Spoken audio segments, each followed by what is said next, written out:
Hi అండి. నేను మీ Sandhya. Welcome to HP Dikshit blogs.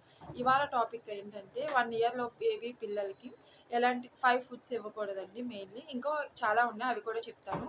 First ఏంటంటే కౌ మిల్క్ అండి. కౌ మిల్క్‌లో లాక్టేజ్ అనే బ్యాక్టీరియా ఉంటుంది. దాంతో ఫైట్ చేసేంత ఎనర్జీ పిల్లలకి ఉండదండి అప్పుడే.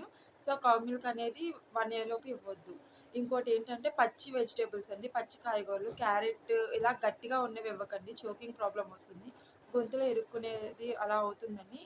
ఇంకోటేంటంటే డ్రై ఫ్రూట్స్ అండి. డ్రై ఫ్రూట్స్, గింజలు ఇలాంటివి ఇవ్వకండి. డైజెస్టివ్ సిస్టమ్ ఇమ్మెచ్యూర్ ఉంటది. ఇంకా మెచ్యూర్ అవ్వదు 1 ఇయర్ లోపు. సో, డైజెస్ట్ అవ్వదండి. అది ఇవ్వకండి.